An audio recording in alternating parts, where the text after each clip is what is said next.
Hi everyone and welcome to Halftime, a sports talk show about all things bats, balls and bad tantrums. As always, I'm joined by my co-host Parth and Serena. Hey Jen.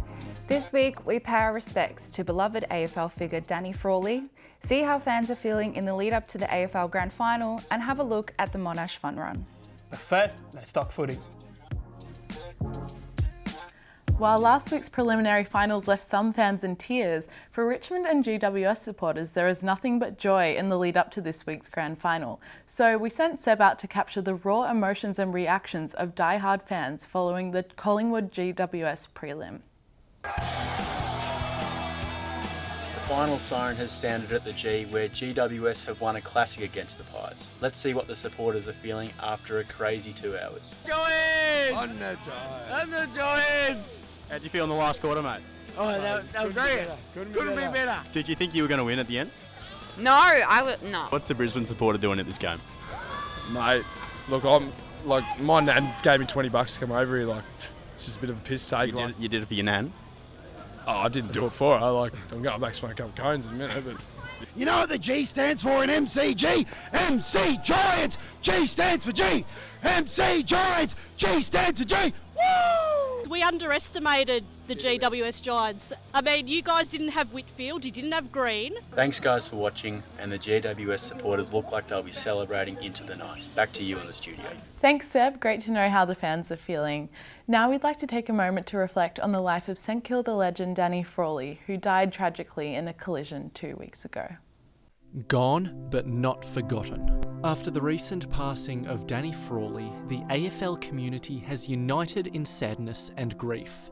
Frawley was the longest serving club captain for the St Kilda Football Club. He was a senior coach for Richmond and a part-time coach at St Kilda and Hawthorn. He then joined the media and brought joy and laughter to whatever program he was on. Dressing up like a clown or, just being made to look the fool or whatever, and he'd be sort of happy to play along with that if it made the product better. Another one of his traits was not letting his colleagues get too ahead of themselves. Ability to be able to laugh at yourself and laugh at other people, and that's another thing he was great. He was great at, sort of cutting people down to size if they needed it. If you just said anything that sounded like you were sort of, getting tickets on yourself, he would be the first person to cut you down. So, I think that's a great legacy in itself. Spud achieved football success as a fullback in an era of decorated full forwards. The one guy who never ever got the better of him and who he probably had the best record on of anyone is Gary Ablett Sr., who a lot of people, including myself, consider the greatest player ever to play. Beneath the surface of the success and the jokes, Spud struggled with his mental health. But even then, he was still open to helping others who were also doing it tough. Subsequent to him coming out and talking about it, approached him for help themselves. And he helped them all. Frawley also had local success in the Victoria Amateur Football Association, coaching the Old Hay Librarians women's football team to a premiership in 2018. This was the only flag he won in his lifetime. He totally educated the girls at quarter time to say, right, this is the way we're going to win. And he just absolutely outcoached the coach. And the win was made even more special as 2 of his daughters played in that grand final. But it wasn't just his daughters involved. There was another special family member who got amongst the action.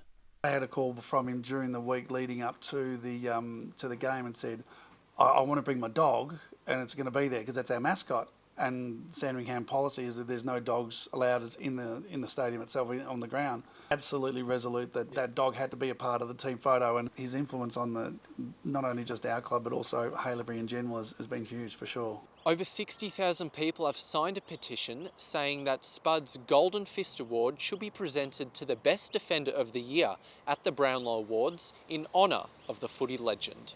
It's sort of funny how it sort of started out being a bit of a joke. And it's actually become quite a serious thing, and rightly so. Spud was an influential and integral part of the footy community. He will be missed by many. On behalf of the team here at Halftime, we'd like to send our condolences to the Frawley family and his colleagues at Fox Footy, SEN and Triple M.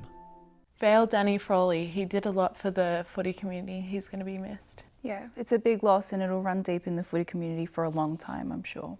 Yeah, I mean, condolences to his family and friends and co-workers. If you're struggling and in need of support, crisis support is available through Lifeline on 13 11 14 or at Kids Helpline at 1800 55 1800. Now let's turn our focus to a more local event. We'll cross to Emma, who was at the Monash Fun Run. We're at Monash Caulfield campus today witnessing the Monash Walk and Fun Run. It's one of many events happening across Monash campuses. The event aims to raise funds and awareness for ovarian cancer. Under clear skies and sunshine, staff and students gather, preparing to take part in their walk or run. The Monash Walk and Fun Run has been an annual event for a number of years, taking place on Monash campuses from Bendigo to Parkville to Clayton to Caulfield. I've been doing this for over 10 years, so both Caulfield and Peninsula campus, so it's a long-running event, twice a semester. The event accommodates for all athletes with a 5-kilometre run and 3-kilometre walk, giving staff and students the opportunity to de-stress from their work. I'm quite convinced that running is not only important to students, running is important to everybody at whatever stage in life. It's the perfect. We also caught up with Helen Powell, an occupational health nurse consultant at Monash Clayton, who's an ambassador for the Ovarian Cancer Research Foundation, the cause that the Fun Run is supporting. She also happens to suffer from the disease herself. The awareness is really important of the disease and being aware of the symptoms. The Monash Walk and Fun Run is one of many opportunities provided here for staff and students to participate in a common sport and also raise awareness for an uncommon cause. Thanks, Emma. Great conditions for the run. We're joined now by Deputy Director of Monash Sport, Darren McLeod. Thanks so much for joining us today. Thank you for having me. No worries. So first off, can you tell us a little bit about the fundraiser and how it supports ovarian cancer research? It's just a great opportunity for staff and students to get out and around campus, an active activity. Those that want to run and hit the time trial of 5Ks and get out and about, and for staff and students that just want that leisurely walk. And it's a gold coin donation. So just asking staff and students to give a little bit to such a great cause. That's a really good event. Do you have any other events coming up? We do. We're always jam-packed with activity at Monash Sport across our 3 campuses. This Saturday evening we're running a inclusive gym and swim night for the LGBTQI community as a way of providing an avenue for that community in joining into sporting activities in an environment sometimes that they feel pressured. So it's a great way that the University and Monash Sport is trying to provide a different avenue for them to include themselves in our activities and programs and events. What other nights do you have similar to the LGBTIQ inclusive night? Do you have, what other events similar to that do you have? We're always trying to provide different activities and events for students, and students will come to us with different activities that they're looking to do. But the programs and services, we have club activities, social sport event nights, college clash events for those residents that live on campus. But our memberships provide opportunities for students and staff to access our facilities on an ongoing basis.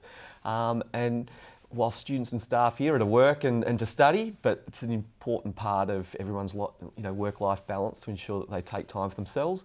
And in particular in today's society, mental health, taking that time away from study. And students that take that time away, can see the benefit in their studies. Yeah, definitely. And can you tell us a little bit about the new facilities at Monash, if there are any? Yeah, the university's made a significant commitment to rejuvenate and refurbish a lot of the facilities across all 3 campuses. But particularly at Clayton over the last 12 months, we've just turned the major natural field precinct into synthetic turf. That synthetic turf means that it's an all year round surface, so that if it's raining or there's a storm, we're not having to kick clubs or participants off and it's too wet and muddy. Yeah. Gone are those days, and it just enables our participants at the university to get access for longer, more often, and for us to be able to accommodate lots of activities that students and staff want to be able to participate in. And speaking of these students, how important is it for Monash Sport to support these sporting clubs that help these students take their mind off, the mental stress thing? Oh, it's vitally important. Clubs provide, avenues for students and staff to involve themselves in the community, develop different skill sets, it provides, you know, that community feel for students to get involved in lots of different things.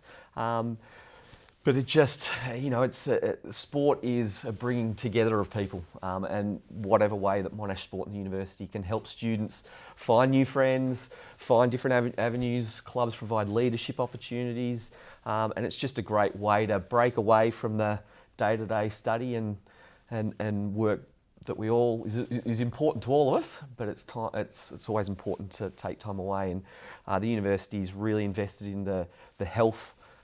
And particularly mental health of all students and staff in today's society, because we live in a busy world, but it's important that we take care of ourselves. Yeah, definitely. And I mean, it's a big topic, especially this week with everything going on with mental health and sport. But you mentioned about the fundraisers. Are there any other causes that Monash Sport is looking at supporting?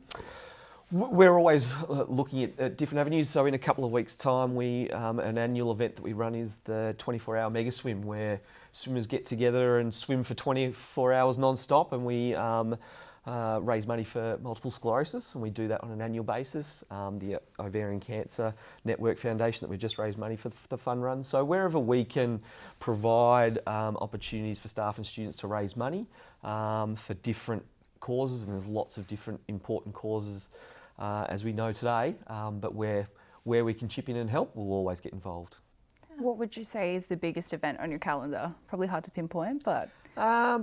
We have so many of them and so diverse. I think probably the college clashes that we run twice a year, which is the sort of university MRS competitions, but the social sport competitions are probably the biggest event that we run on a weekly basis, and that's, you know, over 150 teams per week, 3,000 students coming together for social sport, whether that be netball, futsal, basketball, coming together, mates, friends, participating, bit of competition, rivalry, but a great way for students to balance their studies. Yeah.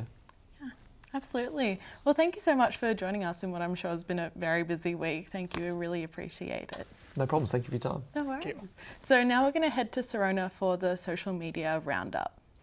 Thanks, Jen.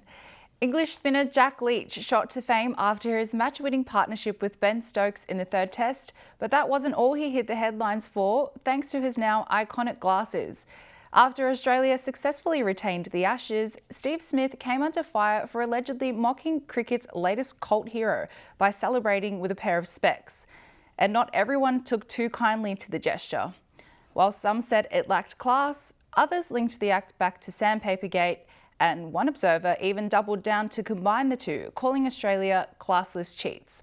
For what it's worth, Smith claimed he was imitating former Aussie batsman Chris Rogers, but all's well that ends well, with Smith and Leach acknowledging the controversy with this joint spectacle snap. Continuing with the fashion theme and with the NBA not too far away, fans may notice a difference this season. After some players made head ties their own last season, the league banned ninja-style headwear due to safety concerns. But fans have been quick to voice their disapproval at what is being seen by many as an unnecessary rule change. And while there have also been suggestions that the headpiece has been removed because it looks unprofessional, this tweet kind of debunks that idea.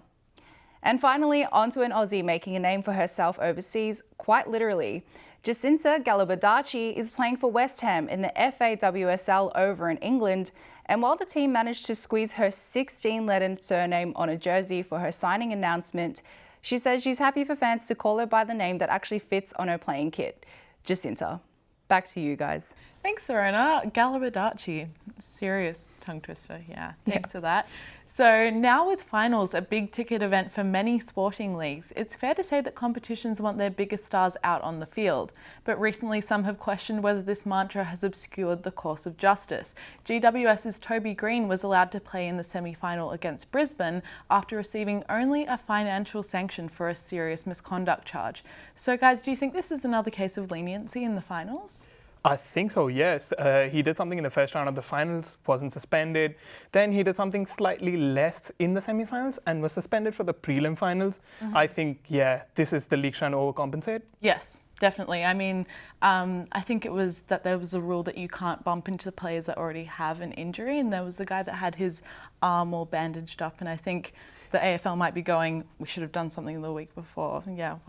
I think that's probably the most frustrating thing is the inconsistency, not so much the leniency. I think fans expect and don't mind too much that their favourite players or the best players in the game will be able to play in the finals. I think it's more so the inconsistency from week to week, backtracking and then charging for a lesser offence, I think is probably the most frustrating thing for fans. Yeah, definitely. With the eye gouging thing, I think he should have been charged right there.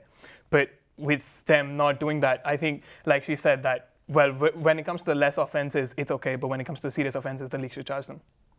Yeah, I'm sure it's going to remain a point of contention in the coming weeks, and we'll have to see if anything further happens with the tribunal. But yeah. So that comes to the end of our show today. Thank you so much for joining us. We hope you've enjoyed everything from our interview with Darren McLeod to the Monash Fun Run. We can't wait for your company again next time we gather for halftime.